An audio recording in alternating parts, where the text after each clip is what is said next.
엿새 후 예수께서 베드로와 야고보와 요한을 데리시고 따로 산에 올라가셨더니 그 앞에서 변형되사 그 어찌 광채가 나며 세상에서 빨래하는 자가 그렇게 희게할 수 없을 만큼 희어졌더라. 이에 엘리야가 모세와 함께 그들에게 나타나 예수와 더불어 말하거늘 베드로가 예수께 고하여 랍비여 우리가 여기 있는 것이었사오니 우리가 초막 셋을 짓되 하나는 저를 위하여 하나는 모세를 위하여 하나는 엘리야를 위하여 하사이다 하니 이는 그들이 몹시 무서워하므로 그가 무슨 말을 할지 알지 못함이더라. 마침 구름이 와서 그들을 덮으며 구름새 소리가 나되 이는 내 사랑하는 아들이니 너희는 그의 말을 들으라 하는 자. 문득 둘러보니 아무도 보이지 아니하고 오직 예수와 자기들 뿐이더라.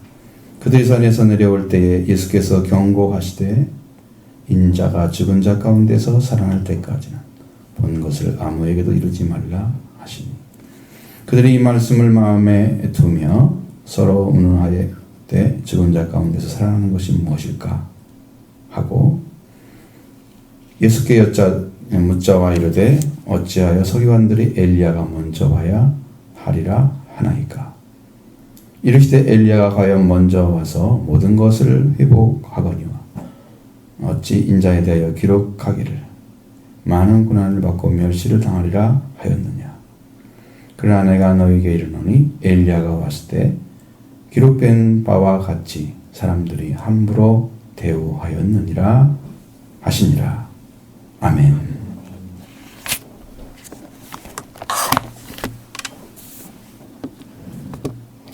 예수님이 변화된 모습을 보여주는 것은 예수님의 부활을 지금 알려주려고 그런 거였어요. 예수님의 부활. 저희들도 이해를 못하고 죽은 자 가운데 살아난 것이 뭘까 이렇게 얘기를 하자는 정도로 부활에 대해서는 캄캄하죠. 지금 영이라는 것은 여러분이 다 영적인 존재예요. 사람은. 근데 영이라는 것은 개발돼야만 돼요. 살아서 개발돼야만 영적인 성장이 있어요. 그러니까 제자들이라도 예수님 말씀을 그렇게 들었지만 세상에서 일어나는 일에 대해서 다 이해하거나 그러지 못하는 것은 아직 그들이 영적인 개발이 안 돼서 그래요.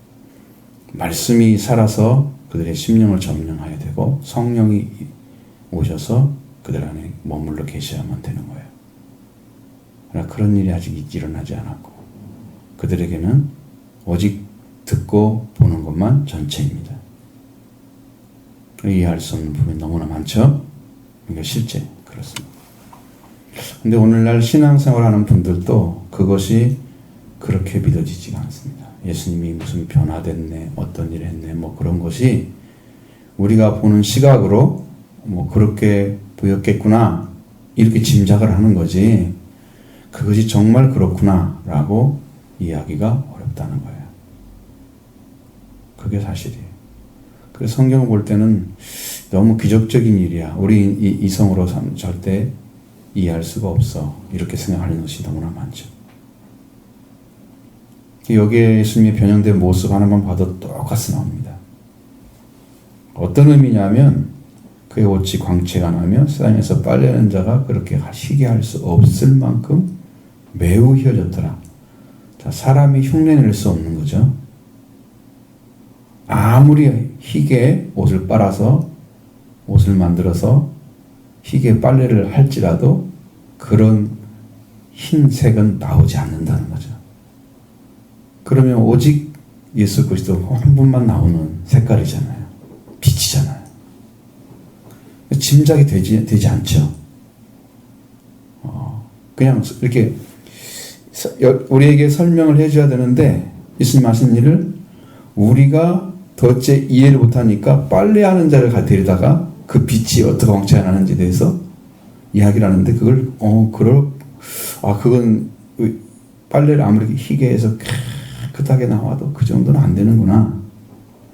그러면 예수님은 이 세상에 존재하는 분이 아니구나. 하늘에 속한 분이구나. 라는 것을 간접적으로 증언해 주는 거예요. 흉내낼 수 없는 거구나. 그 광채도 빛이 얼마나 진하게 강하게 쫙 나오는지 그걸 흉내낼 수가 없구나. 그럼 예수님은 이 땅에 있는 사람의 모습을 그대로 가지고 있지만 실제로 영적인 것은 사람의 위치가 아니라는 것을 알려줍니다. 이렇게 막 격차가 큰데 우리가 성경을 읽으면서 우리가 예수님하고 동등된 위치에 서 있다고 하면 이것은 굉장히 몰리를 하기 쉽습니다. 부활에 대해서도 모르고 말씀이 들려지도 모르고 그래서 전부 다 이게 모르게 되는 거예요. 그러면 우리가 예수님을 왜 믿어요? 왜 믿겠어요? 여러분이 예수님을 믿고 있는 이유는 예수 그리스도가 여러분이 믿고 있는 믿음을 보고 여러분에게 가르침 받기 위해서 믿는 거예요. 믿음을 보고 주님이 일을 하십니다. 믿지 않는 자에게는 아무 일도 안 하십니다. 믿는 자에게 오셔서 그 어떤 일도 주님이 보시죠. 심령 상태를. 얘는 뭐가 필요하구나. 그래서 은혜를 베푸기 시작해요. 믿지 않는 자는 주님 예수 그리스도를 영접지 않기 때문에 예수님을 영접해 아니한 심령 안에는 주님이 일을 하지 않습니다. 그래서 불신자 가운데도 아무 일이 안 벌어지죠? 영적인 일이 안 벌어지죠? 신앙생활을 해도 믿지 않고 교회에 온 사람 심령이 2년 전에 3년 전에 있던 것과 똑같은 신태를 가지고 있다면 지금 믿지 않고 있기 때문에 주님이 아무 일도 하지 않았는데 나는 교회를 다니고 있는 거예요. 믿지 않으려면 왜 교회를 다니세요?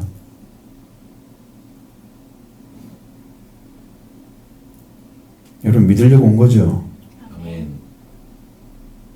근데 왜 교회를 다니세요? 그래서 주님이 여러분을 위해서 베푼 은혜를 왜 받는데 실패하고 계세요? 믿으면 주신다는 약속이 분명히 있는데 믿음이 없이 하나님 기쁘게 못하죠? 하나님은 그가 계신 것과 그를 찾는 자들에게 상 주시는 님을 믿어야 된다고 그랬어요. 근데 하나님이 계심을 믿지 않고 하나님을 찾아서 만나게 되면 상을 베푸시는 그 하나님을 지금도 마음속에서 별로 사모하지 않고 그냥 교회만 다니고 있는 거예요. 왜 그러고 다니세요? 그건 시간 낭비지. 그래서 여러분의 심령 가운데 말씀이 들어가서 말씀의 역사가 일어나는 것은 여러분의 믿음입니다. 여러분 예수님을 진정으로 하나님의 아들 이 그리스도로 인정해 드리고 받아들이고 강하게 붙들고 그 신앙을 가지고 있는 사람 안에서 일을 하시는 거예요. 주님이 메시아인 것을 알지 못하는 자에게 메시아 역할을 하지 않으시죠. 메시아인 걸 확실하게 믿고 있는 심령 가운데 오셔서 주님이 일을 하십니다. 이렇게 성경은 아주 명료하게 말을 하고 있어요. 그러니까 적당하게 여러분 신앙생활하면 안 됩니다. 확실한 믿음 갖고 영접하고 그리스도를 영접하고 그 말씀으로 구원받는 여러분 되기 바랍니다. 꼭 그렇게 하셔야 됩니다. 여기 이제 예수님께서 엿새 후에 이렇게 말씀하시잖아요. 뭐 날짜가 중요한 거였어요. 어쨌든 날짜를 써놨어요. 우리 이제 7날이 아니면은 이제 아직은 이게 완전한 날짜가 아니에요. 부활의 날짜가 아니라는 것을 알려주기 위해서 지금 얘기해요. 예수께서 베드로와 야고보와 요한을 데리시고 3명을 데리고 가죠. 세 제자. 이들이 이제 제자 중에서 제일 으뜸의 자리에 서 있는 제자들입니다. 그 성경에 부를 때 꼭 그 바닷가에서 불렀던 그 친구들이죠. 근데 거기에 베드로 동생 안드레는 빠졌습니다. 그렇죠? 그리고 야고보와 요한이 들어가 있습니다. 세 제자를 데리고 가죠. 높은 산에 올라갔다. 따로 올라갔으니까 나머지 제자는 안 따라왔다는 얘기인데, 그래 그들 앞에서 예수님의 모습같이 변형이 일어나기 시작합니다. 어찌 광채가 나고 세상에서 빨래는 자가 그렇게 얘기할 수 없을 만큼 휘어졌더라. 그럼 세상의 사람들이 예수님의 이 변형된 모습을 흉내낼 수 없다. 가짜와 진짜는 여러분 차이가 분명히 있는 거예요. 천사들도 광명한 천사 모습으로 타락한 천사죠. 그들도 나타납니다. 그래서 마치 자기가 진짜 천사있냐 또 예수 그리스도있냐 이렇게 변형을 시켜서 나타납니다. 그러나 예수님의 이 모습은 그 어떠한 세상의 것이나 어떤 존재도 흉내낼 수가 없는 완전한 영광스러운 모습입니다. 그 가지고 있는 그 영적인 권세, 능력 이걸 다 보여주신 거예요. 그것이 이제 내려갈 때 말씀하신 것처럼 이게 부활되어진 모습이에요. 예수님은 이미 돌아가시기 이전에도 부활된 모습을 가지고 있었다. 이건 무엇을 상징하는 거예요? 예수님이 나는 부활이요 생명이니 이미 부활이요 생명이셨습니다. 예수님. 돌아가시기 전에 다시 부활되신 후에 부활이요 생명이 아니고 그 전부터 이미 부활이요 생명인 것을 이야기하고 있는 거예요. 그 영광이 그렇게 큰 거죠. 예수님의 영광이 큰 거. 제자들이 정신이 없잖아요. 갑자기 예수님 모습이 확 바뀌는데 그때 엘리야와 모세가 나타났대요. 이것은 무슨 것일까? 엘리야나 모세나 이미 이 땅에 있는 사람이 아니죠. 2000년 전만 그러겠어요? 예수님 오실 때 당연히 그렇죠. 엘리야는 죽어서 올라간 게 아니고 살아서 승천 하늘에 올라갔던 두 사람이 하나죠. 에녹과 같은 사람. 에녹 하나. 이상해. 하나님이 데려가심으로 이 세상에 있지 아니하니라. 창세기 5장에 나왔던 그 에녹과 같이 엘리야도 불수레를 타고 하늘로 올라갔어요. 그러니까 이러한 죽음이 없이 올라간 엘리야 그리고 이 땅에 하나님께서 죄 이로 인해서 타락한 사람들에게 법을 가르쳐준 법을 가지고 율법의 대표로 있는 모세 이 두 사람이 나타난 거예요. 자, 엘리야는 예수 그리스도가 죽고 부활해서 다시 승천하실 것을 알려주시기 위해서 온 거예요. 예수님의 부활 승천을 말하고 있는 거예요. 엘리야는 죽음이 없는 사람이죠. 모세는 예수 그리스도가 이 땅에서 율법을 완성하실 것을 율법이 완성이 되면 사랑이 이루어집니다. 이것을 보여주려고 예수님 오신 거예요. 예수님한테 나타난 거예요. 두 사람이. 그 예수님은 엘리야의 사역과 모세의 사역을 완성하시는 거예요. 이게 구원의 완성이에요. 그래서 율법이 완성이 되어지면 하나님의 사랑과 이웃 사랑이 완전하게 이루어집니다. 하나님을 사랑하는 사랑도 내 안에 성취되고 이웃을 사랑하는 사랑도 성취돼요. 그래서 이 두 가지를 다 가지게 돼요. 많은 선자들이 있는데 딱 두 사람만 나오는 거예요. 나타난 거예요. 그 사역을 가리키고 있습니다. 여러분 안에도 예수님이 나타나실 때 이 두 사람이 나와요. 우리 안에도 이루어져야 됩니다. 우리 안에도. 그래야 여러분이 나중에 예수님 오실 때 공중훈련지 올라가죠. 이 믿음과 연관시켜 들으셔야 됩니다. 이것은 여러분이 이해하려고 하면 돼요. 믿으셔야 돼요, 그냥. 믿어야 이루어지는 거예요. 주님 와서 일 안 하시면 여러분은 뭘 어떻게 했어요? 내가 무엇을 얼마나 알겠어요? 모르죠. 그냥 믿는 거예요. 자, 엘리야와 모세와 함께 그들에게 나타나 예수와 더불어 말하거늘. 이 대화가 안 나오잖아요. 무슨 얘기를 했을까? 모르죠. 말하거늘. 그냥 말을 했다는 것만 나와. 이것은 예수 그리스도가 행해야 될 엘리야의 사역과 모세의 사역의 완성을 얘기하고 있습니다. 그래서 우리가 예수님을 믿게 되면 이 땅에서 생명이 다하기 전에 이미 천국에 들어가 있는 상태. 살아서 천국 가는 복음을 증거하는 거예요. 엘리야의 복음이에요. 살아서.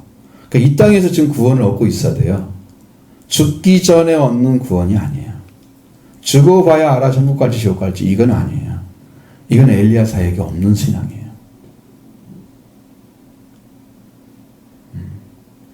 이 땅에서 회개하고 이미 예수 그리스도를 만난 사람, 엘리야 사역이 이루어진 거예요.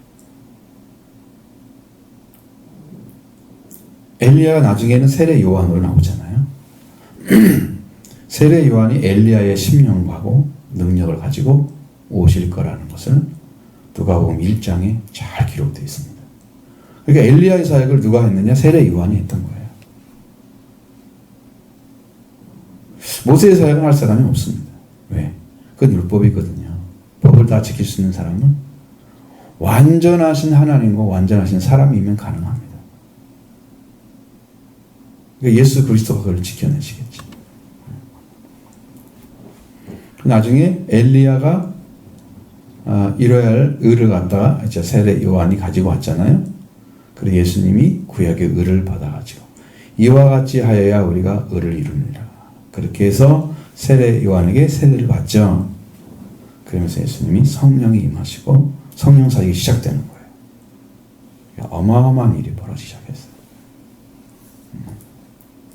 그러니까 구약에서 모세와 같이 제사를 드리고 그리고 피를 흘려야 되고 이렇게 해서 하나님께서 그 연기를 흠양하시고 기뻐하시는 그런 제사의 모습으로 하나님께 드리는 예수님이 십자가밖에 없잖아요. 그러니까 그것은 아직 이루어지지 않은 거죠. 베드로는 갑자기 이제 이 모습을 보고서 주님이라고 부르지 않습니다. 랍비라고 부릅니다. 랍비.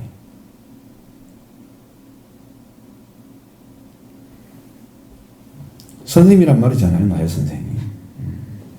주라고 부르지 않아요. 주, 키리오스라고 부르지 않습니다.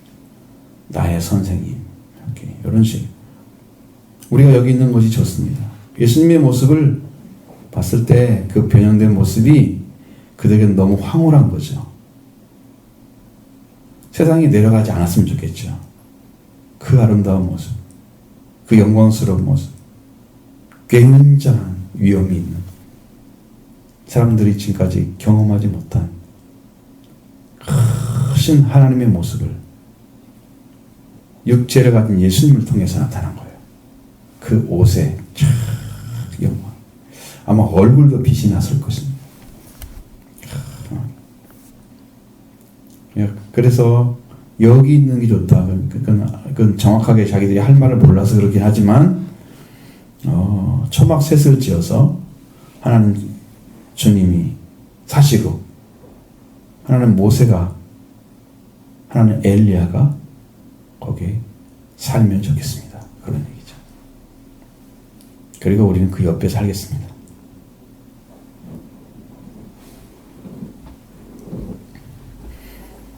근데 그 얘기가 뭐라고 여기 더 붙여서 얘기하는 것은 이는 그들이 몹시 무서워함으로 그가 무슨 말을 할지 알지 못함이더라.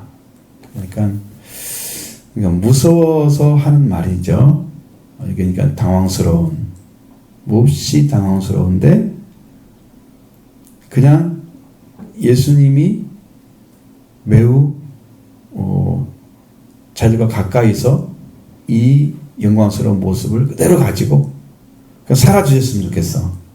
안 떠나고 싶은 거지. 그 모습. 많은 분들이 예수 그리스도를 만난 다음 그 은혜를 받은 다음에 거기만 머물러 있으려고 하는 사람들이 많아요.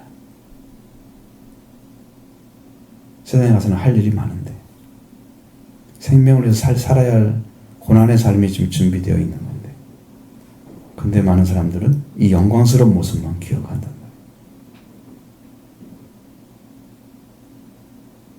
말이에요. 잘못하면 나도 초막회를 짓고 싶은 그런 자리에 가는 거예요.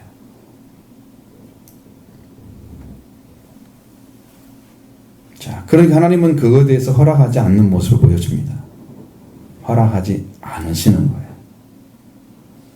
그래서 7절에 마침 구름이 와서 그들을 덮으며, 자, 구름이 덮었는데 그때 누가 어디로 갔을까요? 모세 엘리야가 보이지 않았겠죠? 그리고 구름 속에 소리가 났습니다. 이는 내 사랑하는 아들이니 너희는 그의 말을 들으라. 자, 베드로가 입을 열어서 말할 시간이 아닌 거죠. 또 초막새를 짓자고 하는 이런 건의도 해야 될 말이 아닌 거죠. 오직 예수 그리스도가 하시는 말씀을 들어야 할 시간인 거예요. 그런데 자기 말을 하고 있는 거예요. 자, 여러분 영적으로 이해를 못하면 자꾸 자기 말이 나와. 내 말을 해. 차라리 말을 안 하는 게 나을 뻔했어요. 너희는 그의 말을 들으라. 우리가 우리가 들어야 할 말씀은 예수님이 직접 주시는 말씀입니다. 이 땅에 이 음성이 들려오는, 예수님의 음성이 들려오면 삽니다, 여러분이.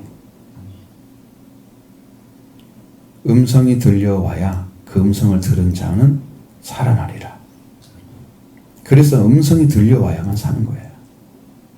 여러분 심령 가운데 예수님이 주시는 말씀이 들어왔을 때 살아납니다. 나사로야 나오라 부르죠? 무덤에 있던 나사로가 일어나서 나옵니다. 음성이 들렸죠? 살아나서 나옵니다. 여러분도 한 사람 한 사람 불러야 돼요. 그래야 나올 수 있습니다. 죽음에 매여서 세상에 여러 가지 매여서 아직도 종노릇하는 것에서 나와야 됩니다. 그게 죽음인 거예요. 세상의 매인 자체가 죽음이에요. 종노릇하지 마시고 의의 종이 되셔야 되기 때문에 나오라고 하시는 거예요. 음성이 들려오기를 바라요. 여러분의 심령이 그걸 듣고 살아납니다. 주님의 음성이 지금도 살아서 여러분 심령 가운데 오는 거예요. 주님이 말씀하시면 여러분 안에 이 생명의 말씀이 들려옵니다. 그러니까 그것이 중요한 부분이지 베드로가 했던 말이 중요한 것은 아니에요.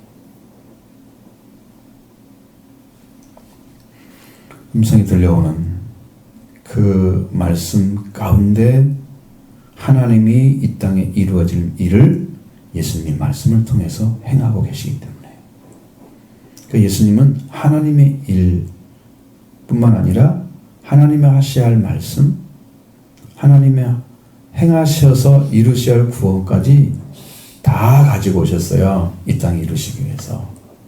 그러니까 그가 하시는 말씀을 들어야만 되는 거예요. 자기들이 기분 좋아서 그 예수님의 변형된 모습을 보고 거기서 살기 원하는 이것은 할 말이 아니란 말이에요. 들어야 할 말이 아닌 거죠. 자, 여러분 은혜 가운데 들어가는 사람 중에 많은 사람들 중에서 그 은혜를 받았다, 뭐 이런 일을 했다, 이렇게 했다, 뭐 좋아가지고 이런 말을 하죠. 그런 사람들 하나하나 다 보면 그런 자리에 머물기만 원해요. 그리고 주님처럼 고난의 길을 걸어가지 않습니다. 여러분 고난에서 이길 수 있는 유일한 방식은 주님이 주시는 말씀을 따를 때 이길 수 있습니다. 그 말씀이 들려올 때 희망이 생깁니다. 소망을 갖게 됩니다. 하늘의 소망이 나한테 와요. 그래서 내가 내 심령이 여기 평화롭게 평화를 유지하고 내 심령이 하나님과 관계가 온전해지는. 그래서 이 생명의 말씀이 들려오는 사람들은 그런 고난을 다 이길 수 있습니다. 넘어지지 않습니다. 승리하도록 도와주십니다. 그건 확실하게 여러분이 신앙으로 받아들이면 주님이 주실 걸로 믿습니다. 그냥 문도 들러보니 아무도 보이지 아니하고 오직 예수와 자기들 뿐이더라. 그렇죠. 구름이 덮어버리는 상태에서 들렸던 음성 외에는, 이후에는 자기들 모습이야. 예수님도 어떻게 해요? 변형된 모습에서 원래의 모습으로 돌아온 거죠. 변형된 모습을 그대로 가지고 가면 어떤 일이 벌어지겠어요? 큰일 나죠. 왜? 많은 사람들이 예수님이 십자가 부활을 이루기 전에 이미 부활의 주님을 만나버리잖아요. 그럼 예수님이 이 땅에 계속 사셔야 돼요. 십자가 부활을 이루시고 영으로 다시 오셔야 모든 사람이 바뀔 수 있어요. 여러분, 예수님이 십자가 부활이 얼마나 큰 축복인지를 받아보시면 알아요. 이 땅에 줄 수 있는 최고의 축복을 십자가 부활을 통해 줍니다. 그걸 찾아내는 통로가 회개입니다.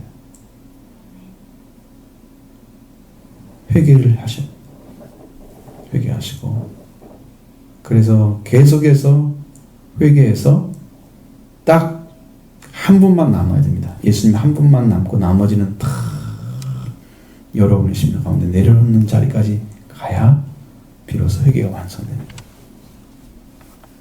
예수 그리스도 한 분만 남았을 때 그분을 통해서 이루어지는 구원이 바로 십자가 부활을 통해서 완성된 거죠. 그 은혜를 받게 되어야 회개를 통해서 최고의 축복을 받은 거예요. 그 축복을 여러분이 받기를 원합니다.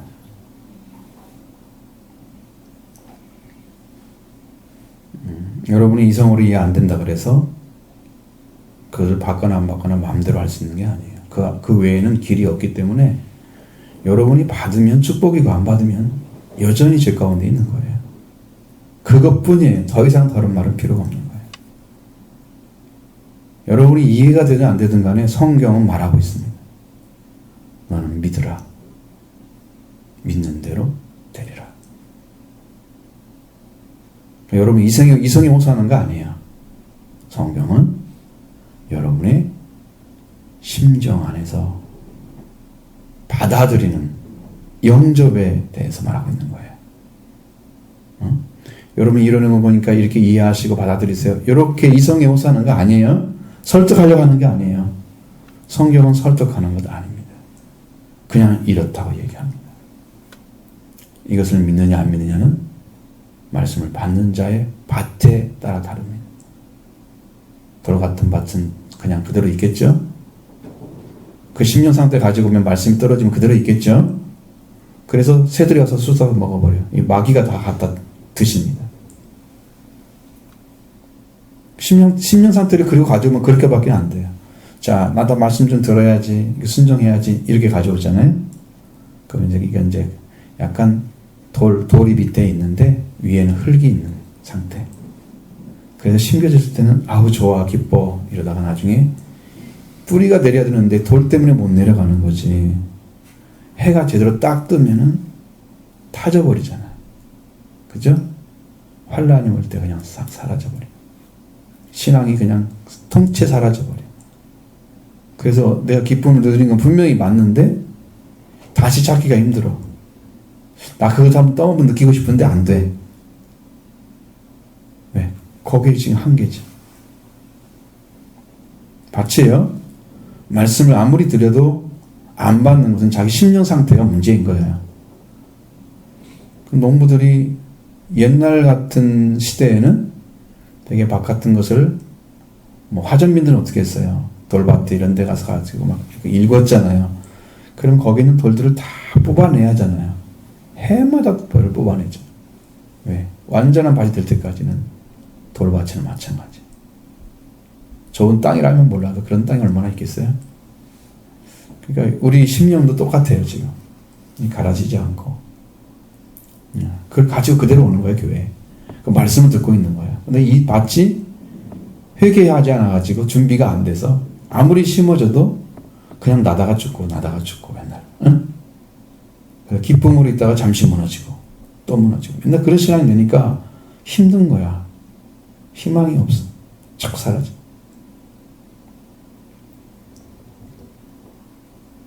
그럼 가시떨기 밭은 어때요? 역시나 동일하게 그 밭은 아주 왕성하게 세상의 활동도 하고 재리의 욕심, 일락, 즐거움을 중심으로 살아가고 자기 재리, 재물에 대해서 욕심이 있는 거죠. 세상에서 그렇게 살아가는 사람들의 심정은 가시떨기 밭입니다. 그런 밭은 역시 동일하게 열매를 맺지 못합니다. 그런 나무가 자랄 정도면 땅이 괜찮은 땅이에요. 그런데 그늘이 이 가시떨기가 딱 아주 그늘이 딱 져가지고 햇빛을 받지 못하게 합니다. 씨가 떨어져 나왔는데도 햇빛을 못 받는 곡식이 제일 잘한 거 못 봤죠? 한 번도. 아무리 자라도 열매가 쭉쭉이밖에 안 맺습니다. 열매 없는 건 똑같죠? 이건 우리의 심령의 상태를 얘기하는 거죠. 세상 거 그대로 가지고 와가지고 열심만 더해서 더 믿으려고 노력하는 사람들이에요. 그러면 맺어지겠지. 이런 사람들. 좋은 땅은 돌밭도 아닙니다. 길가밭은 더더욱 아니고 가시떨기 하나도 없는 완전한 밭입니다. 씨가 떨어지면 뿌리를 얼마든지 벗고 그리고 힘차게 자라나고 거기에는 열매를 맺을 수 있는 조건이 다 있습니다. 주님은 그 심령을 찾고 있는 거예요. 말씀을 주면서. 그러니까 여러분이 이성의 호소에서 이건 이러니까 이렇게 믿으세요. 뭐 이런 것으로 얘기하면 이것은 안 되죠. 여러분의 심령 안에 영접되어지는 가난한 심령을 요구합니다. 성경은 여러분이 가난한 심령이 되는 것이 말씀을 영접하는 사람이 되는 거예요. 가난한 심령은 회개한 사람에게 주어집니다. 예수 그리스도 한 분만 필요하고 나머지는 다 필요 없는 사람이 되면 가난한 심령입니다. 그래서 회개한 사람인 거죠, 거기가. 그리고 하나님 나라가 그들의 것이 되는 거예요. 예수님 한 분으로 인해서. 그러니까 그 문제를 해결하고 구원의 길을 가야죠. 이 마음을 찾아내지 않고 회개하지 않고 말씀을 계속 들어도 변화는 안 될 거다.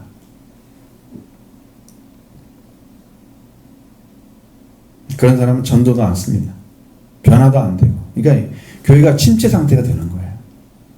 여러분이 열심을 품고 회개하면서 기도하면서 열심히 뜨겁게 사는 사람은 내 안에 뜨거운 만큼 전도를 하죠. 이야기를 합니다. 교회 이야기를 다른 사람에게. 근데 여러분 우리 교회 이야기 합니까? 다른 사람한테? 우리 교회는 이런 특징을 가지고 있고 이런 말씀을 전하고 있고 이렇게 되기를 원해. 이런 이야기 합니까? 다른 사람에게? 자랑스럽게? 그런 회개가 안 이루어지니까 열심이 없잖아요. 그게 큰 문제를 아무도 말 못하는 거예요. 다 입만 있는데 입은 못 열어. 벙어리죠?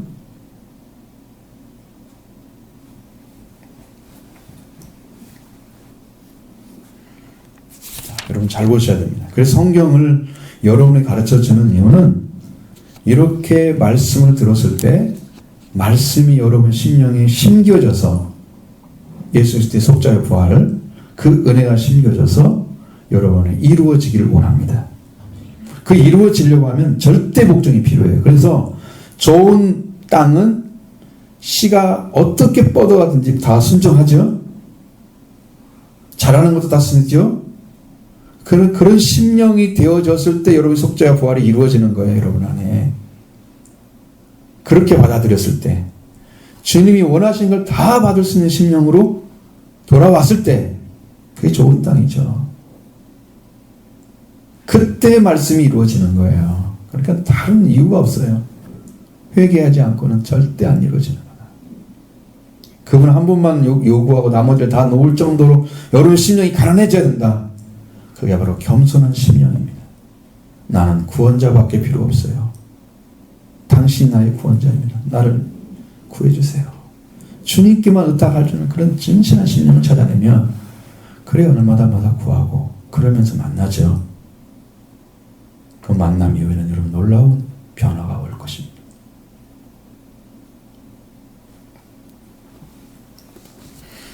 자, 9절 이하의 말씀 보면, 그들이 산에서 내려올 때 예수께서 경고하고 말씀하십니다. 인자가 죽은 자 가운데 살아날 때까지는 본 것을 아무에도 이르지 말라라고 말씀하십니다. 경고입니다. 경고. 왜 경고를 하실까요? 예수님이 이런 모습 가지셨어 라고 막 소문내고 다녀봐요. 그 모습 가지고 사람들에게 막 이야기 다녀봐요.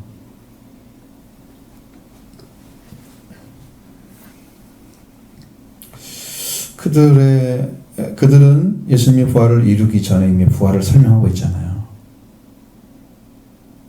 사람들이 더 이상하다고 하지. 제대로 영접하겠어요? 더 힘들어집니다. 또 여기서도 말하죠. 제자들이 하는 것처럼 이 말씀을 마음에 두며, 그들이 이 말씀 마음에 뒀죠. 10절에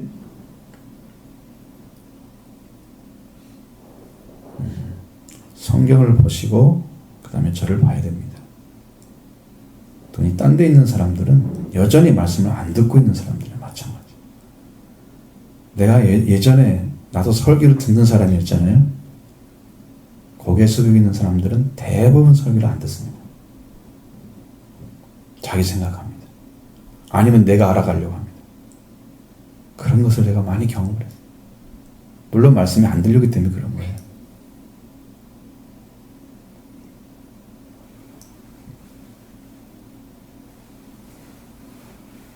자신들이 그 말씀을 마음에 두기는 하지만 그들도 알지 못하는 거죠. 서로 문의한다고 그랬잖아요. 물어보는 거죠. 죽은 자 가운데 살아난 것이 무엇일까? 뭐 어떻게 하는 게 죽은 자 가운데 살아나는 거지? 경험할 수 있는 게 아니죠. 이 땅에서. 경험할 수 없는 것을 이야기하고 있잖아요. 그냥 죽은 자 가운데 살아난 것에 대해서 무슨 얘기를 해도 말할 수가 없는 거예요. 그것이 무엇인가를 모르기 때문에. 오히려 모르는 게 낫죠. 내가 책에서 봤는데 이런 것이래. 이건 큰 곤란한 거야. 자기 느끼는 생각을 말해도 곤란한 거야. 근데 이것이 무엇일까라고 생각하는 게 훨씬 나아요.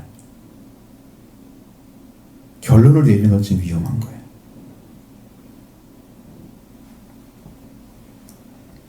이 몰라야 말을 못하죠. 이런 거래, 죽은 자가 살아난 것은 이런 거래, 이러고 얘기하고 다녀봐요. 예수님 봤는데 산에서 이렇게 희어진 모습 처음 봤어. 막 그런 얘기하고 다녀봐요. 곤란하죠.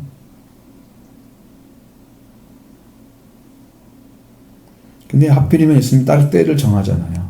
죽은 자 가운데서 다시 살아나실 때까지 아무에게도 말하지 말라.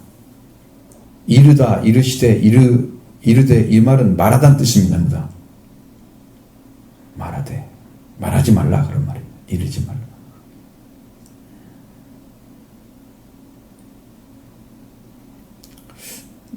그래서 성경이 이루어지기 전까지는 예수님도 부활에 대해서 말씀하지 않으시는 거죠. 거의 대부분이. 요한복음에서 말씀하신 것은 요한복음의 복음의 특징이기 때문에 그런 거예요.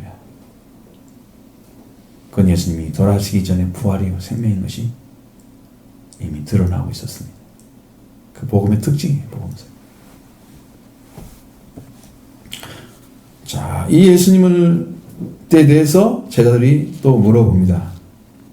어찌하여 서기관들이 엘리야가 먼저 와야 한다고 말씀합니까? 라고 묻는 거예요. 11절에. 자, 이것도 상당히 심각한 문제입니다. 왜냐하면 예수님이 오셨는데 예수님이 메시아라고 하면 메시아가 오기 전에 엘리야가 온다는 말씀을 성경에서 예언으로 해놨거든요. 예언을 했단 말이죠. 엘리야가 온다는 말씀이 말라기 3장, 4장에 나와 있단 말이에요. 그거 무서운 날이 이르기 전에 내가 선지자 엘리야를 보내리. 엘리야를 보낸다고 예수님이 심판의 길을 혹은 구원의 길을 말씀하는 그때가 오기 전에 뭘 하겠다는 거예요? 엘리야가 와서 일을 해야 된다고 말씀하고 있는 거예요.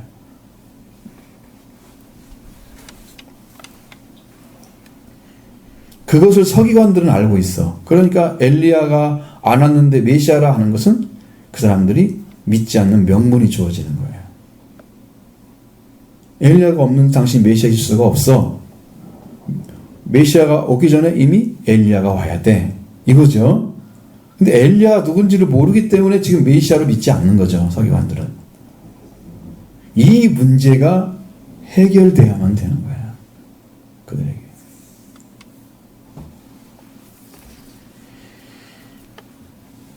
그러나 예수님은 이미 엘리야가 와서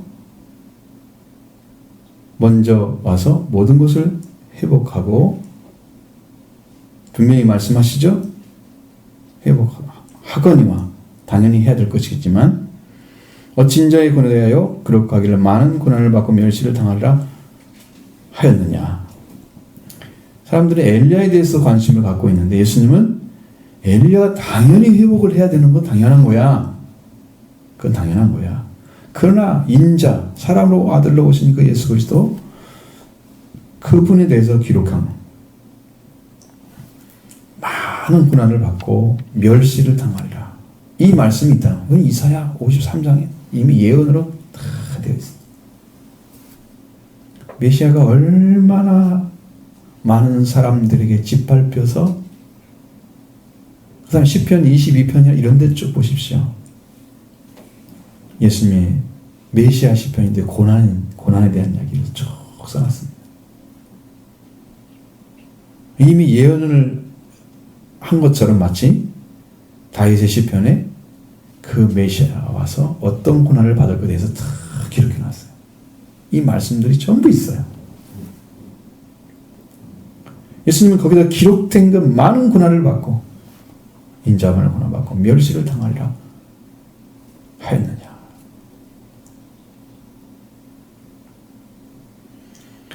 자, 지금 예수 그리스도를 믿지 않는 것에 대한 지금 이야기죠.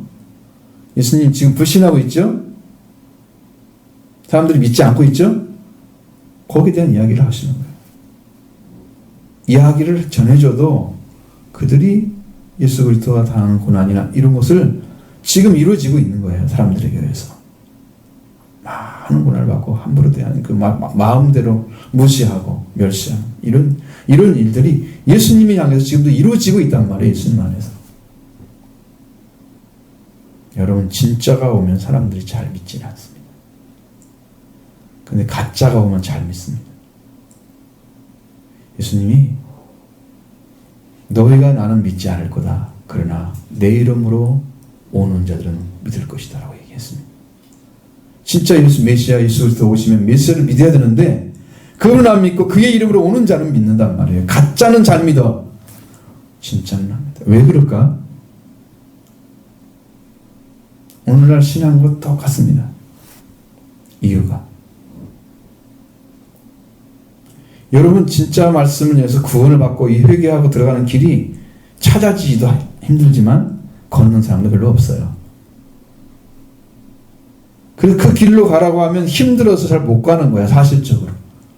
그런데 거짓 선지자들이 오거나 거짓 그리스도가 와서 전하면 그들은 너무 편하게 해주는 거야. 잘 들어가게 해줘. 왜? 나의 본성과 똑같아. 회개하지 않아도 갈 수 있는 거야. 멸망이죠. 회개하지 않고 구원을 받아요? 성경의 이야기를 정반대로 가서 구원을 받아요? 그러니까 거기는 쉽고 참된 메시아가 와서 받는 구원의 길은 힘들고 좁고 어려운 거죠. 그래서 잘 안 받는 거예요. 지금 여러분도 구원을 받으라고 하신 말씀 앞에 진실하게 엎드리지 않는 이유가 뭐냐면 진짜를 전하기 때문에 여러분 심령이 정신을 차리고 깨어서 받아야 되는데 정신을 안 차리고 늘 듣는 말씀처럼 그냥 그저 지나가는 이렇게 들을 수가 있단 말이죠. 그렇게 안 되셔야 됩니다. 나도 구원의 대상이라는 사실을 인식하셔야 됩니다. 여러분이 구원을 받아야 할 대상이고 예수 그리스도는 구원을 주시는 분이십니다. 그게 확실해져야 여러분이 그분에게 구원을 요청을 하죠. 나도 성경에 말씀하시는 그 구원을 달라고 구하겠죠. 정신을 차리면 그게 보일 것입니다. 그런 세상에서 적당히 신앙생활도 적당히 하는 사람들은 절대로 보일 리가 없습니다. 왜? 찾는 일을 않기 때문이죠.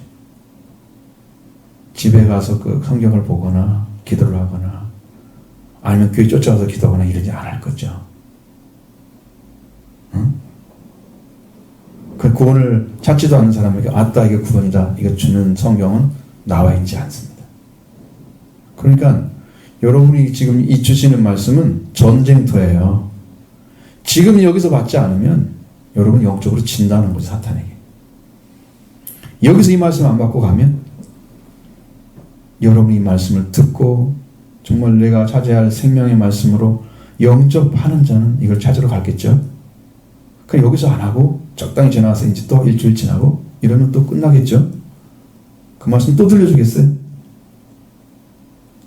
똑같은 말씀은 안 들려주죠.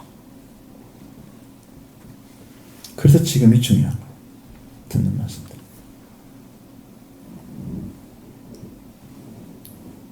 자, 마지막 13절에 보면 내가 너에게 일어나니 엘리야가 왔으되 안 왔다고 하신 거 아니죠? 엘리야가 왔으되 기록된 바와 같이 사람들이 함부로 대우하였다.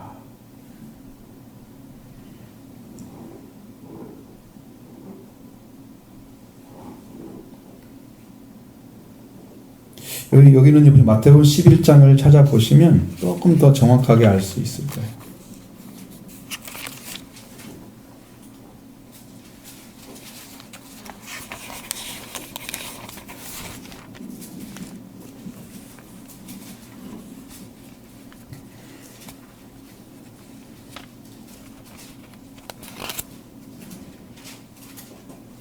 (11장) 11절부터 14절에 보면 내가 진실로 너에게 말하노니 여자가 낳은 자 중에 세례 요한보다 큰 이가 일어남이 없도다. 그러나 천국에서는 극히 작은 자라도 그보다 크니라. 세례 요한의 때부터 지금까지 천국은 침노를 당하나니 침노하는 자는 빼앗느니라. 모든 선지자와 율법이 예언한 것은 요한까지니 만일 너희가 즐겨받을진대 오리라 한 엘리야가 이 사람이니라. 귀 있는 자는 들을지냐. 여러분 이 말씀이 들려와야 되겠죠. 귀가 있어서. 이거 무슨 말인지 또 못 알아듣고. 엘리야가 이 사람이래. 세례 요한이래요.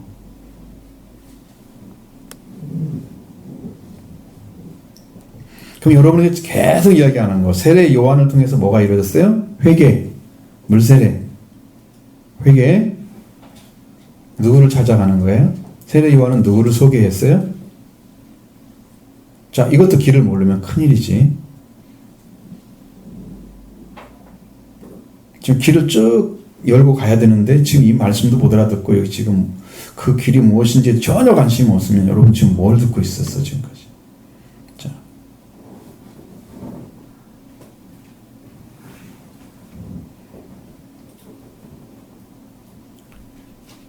세례 요한은 자기를 소개할 때 나는 회개하게 하기 위해서 물로 세례를 베풀거니와 그랬어요. 회개를 위해서 물로 세례를 주는 회개의 세례가 물세례예요. 그럼 요한의 말을 듣고 나서 뭘 해야 돼요? 회개가 시작돼야 돼요. 돌아오지 않으면 멸망당한다는 거 성경에 써 있습니다. 그래서 회개에 합당한 열매를 맺어야 된다. 도끼가 나무불에 놓여있다. 열매 맺지 않는 나무마다 다 찍어 불에 던질 것이다. 막 이렇게 분명하게 회개하지 않는 것에 대한 답이 나와 있어요. 적당히 신앙생활에서는 안 된다는 걸 말하고 있어요. 그래서 우리가 신앙은 정신을 사린 상태로 정말 멀쩡하게 충성스럽게 이 말씀을 따라서 지금 들어오는 길을 찾아야 됩니다.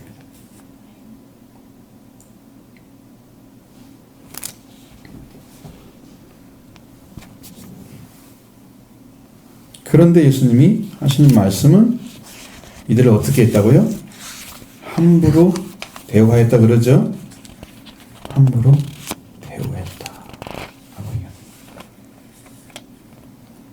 자, 마태복음 11장 12절에 11절 12절에 보면 여기도 10절부터 똑같이 그 얘기가 나옵니다. 엘리야가 먼저 와야 하려니까 서기관들이 얘기했다는 거야. 자기들은 모르잖아요. 서기관 얘기가 들으니까 이건 아닌 것 같다? 이건 뭘까? 왜 서기관들은 저 얘기를 하지? 이런 관심이 있겠죠?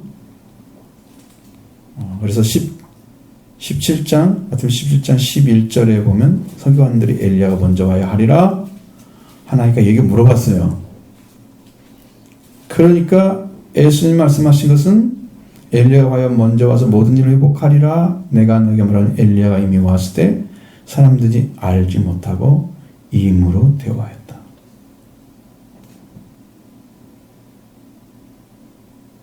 이것이 문제예요.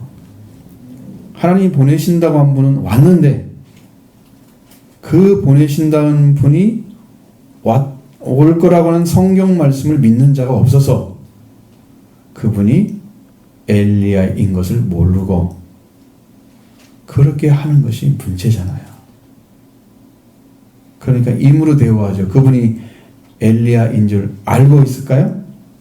모르고 있다는 얘기잖아요. 성경을 모르게 되면 주님이 하시고자 하는 그 구원에 대한 그 말씀 그리고 세례 요한 예수 그리스도를 소개하는 말씀 이게 전혀 모르겠죠. 이렇게 해서 다 닫혀진 상태로 주님이 사역을 시작하시는 거예요. 만약에 이제 교회로 왔어요, 여러분들이 처음 시작해서 자, 어렸을 때 온 교회는 그냥 예수님 잘 믿고 이렇게 살아가는 그런 삶의 일종일 거예요. 근데 여러분 좀 커가지고 듣는 말씀은 이게 아니네. 내가 회개하고 들어가야 구원을 받는다고 하는 세례 요한부터 시작하죠. 회개부터 시작하는 거예요. 그래서 예수 그리스도와 예수 그리스도의 복음을 듣고 구원이 이루어지는 사람, 성령 세례 받고 증인이 되는 사람까지 가야 된단 말이에요. 이게 성경의 내용인데 이런 것에 대해서 별 관심이 없이 자 성경의 전 이해도 없이 그냥 교회 다니면서 그 말을 들려면 이게 뭘까? 모르잖아. 그러니까 이걸 믿지 못하고 계속해서 이제 들려오는 이야기만 이렇게 듣고 있는 거지. 요 세례 요한을 몰랐던 구약의 성경을 모르고 요한이 와도 임으로 대우하는 것과 똑같은 일이 벌어지고 있는 거예요. 여기 안에서도.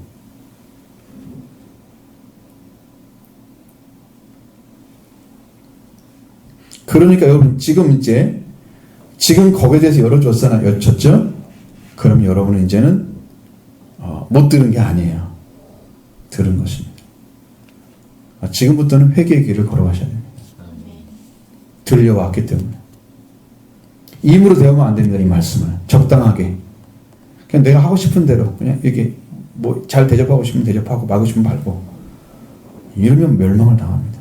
회개에 합당한 열매를 안 믿기 때문에 도끼와 나무 뿌리 올려서 찍어 불에 던질 것이다. 나무가 불에 던지면 할 일이 뭐가 있어요? 타지는 것밖에 더 있어요. 멸망당한다는 거죠. 회개하지 않으면 멸망을 당한다. 이게 이퀄이에요. 회개하면 이퀄 천국을 주겠다. 천국 가까이 왔느니라. 이게 이퀄이에요. 회개하지 않으면 멸망. 회개하면 천국. 예수님 전한 복음이잖아요. 천국은 회개하지 않으면 멸망. 그게 성경의 원리예요. 원리. 회개해야만 구원이 이루는 거예요.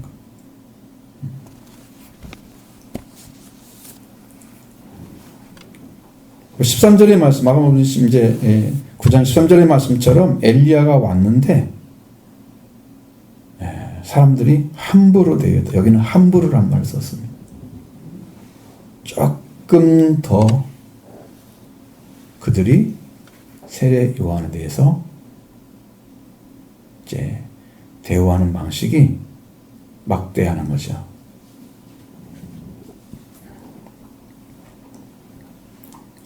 여러분, 사람들이 막말하는 거 되게 싫죠?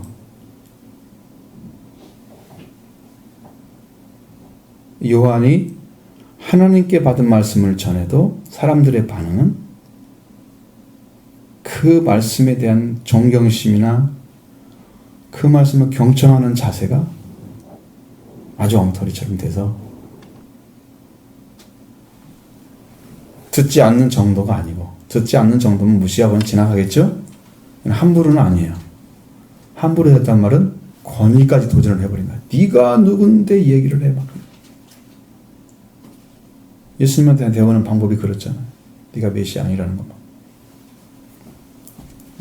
함부로 대화합니다. 세례 요한을 함부로 대한 사람들은 회개에 대해서 안 들었겠죠? hun종 안 하겠죠? 예수 못 만납니다. 예수님 소개한 세례 요한을 무시했기 때문에, 멸시했기 때문에, 그러면 구원은 이미 끝난 거예요. 못 들어가죠. 그러니까 이런 사람들은 멸망의 길을 걷는 거예요. 함부로 대하는 사람. 자, 여러분에게 말씀을 함께 주셨어요. 주신 말씀 여러분 듣고 있죠? 그러면 그 말씀을 바르게 영접하시고 따르는 자가 되면 구원이 올 줄로 믿습니다. 여러분의 구원이 이루어지는 거예요. 이게 따라가는 길이 말씀을 따르냐 안 따르냐, 이게 얼마나 차이가 나는지를 여러분이 실제로 경험을 하고 알아요. 여러분 지금까지 말씀 듣고 듣는 대로 한번 살아보려고 노력을 해보셨어요? 시도를 해봤어요? 그러니까 그것을 안 따라가는 사람들은 거기에 대해서 잘 몰라. 경험을 안 해봤기 때문에. 그 말씀 나도 믿어봐야지 라고 실제로 해본 사람들은 알아요. 그럼 할 말이 있어요. 안 해봤으면 말을 하지 마. 옛날에 많이 들었던 개그 중에 하나잖아요. 안 해봤으면요 아무 말도 못해요. 자, 구원이 이렇게 이루어진다 그럼 여러분들 그대로 하셔야 됩니다. 그래야 회개가 시작되는 거예요. 아무 일도 안 하면서 구원받기를 바래요. 불도 안 피우면서 밥 되기를 바래요. 옛날엔 나 불 피웠잖아요. 수도꼭지도 안 틀고 물 나오기를 바래요.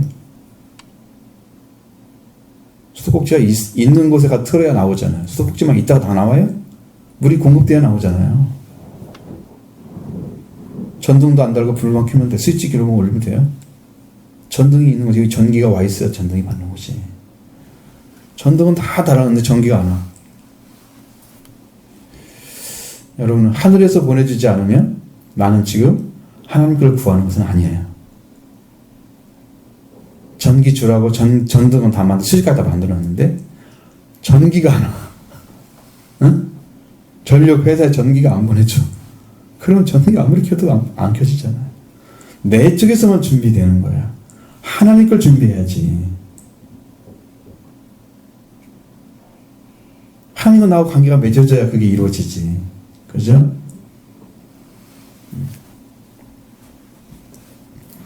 이것은 여러분이 평생 일생 동안 따라가야 할 말씀이고, 그것이 이루어진 자에겐 구원을 받은 그 영적인 상태가 다 되면 여러분의 심령은 이 말씀을 들어도 행복할 거예요. 감사할 거예요. 맞아, 내가 이 말씀 통해서 갔어. 이게 맞아. 그러면서 마음에 감사가 있을 거예요. 길이 그거밖에 없어.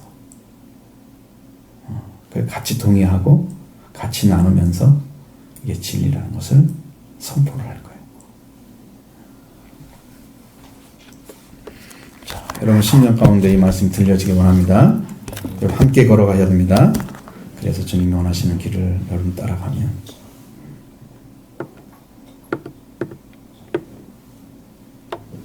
여러분 안에 이루어질 줄로 믿습니다.